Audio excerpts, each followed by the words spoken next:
اے مؤمنانو تاسې په هر اړخیز ډول په اسلام کې ننوځئ او د شیطان پیروي مه کوئ چې هغه ستاسې ښکاره دښمن دی. کومې ښکاره څرګندې لارښودنې چې تاسې ته راغلي دي که د هغو له میندلو وروسته بیا هم تاسې وښویېږئ نو ښه وپوهیږئ چې الله پر ټولو غالب د حکمت خاوند او پوه دی. که د دې ټولو نصیحتونو او لارښودنو نه وروسته بیا هم خلک سم نه وي نو آیا اوس هغوی دې ته سترګې په لاره دي چې الله د وریځو چترۍ ودروي د پرښتو له صفونو سره دوی ته مخامخ راشي او پرېکړه وکړای شي؟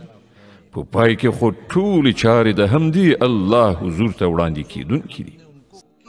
له بني اسرائیلو نه پوښتنه وکړه موږ څنګه ښکاره څرګندې نښې نښانې ورښودلي دي او دا هم ورڅخه پوښتنه وکړه چې کوم قوم چې د الله نعمت له میندلو وروسته په بدمرغۍ سره بدل کړي هغو ته الله څنګه سخته سزا ورکوي.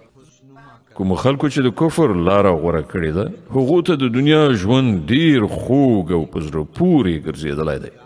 دوی پر مؤمنانو ملنډې وهي خو د قیامت په ورځ به همدا پرهیزګاران د دوی په پرتله د لوړ مقام خاوندان وي.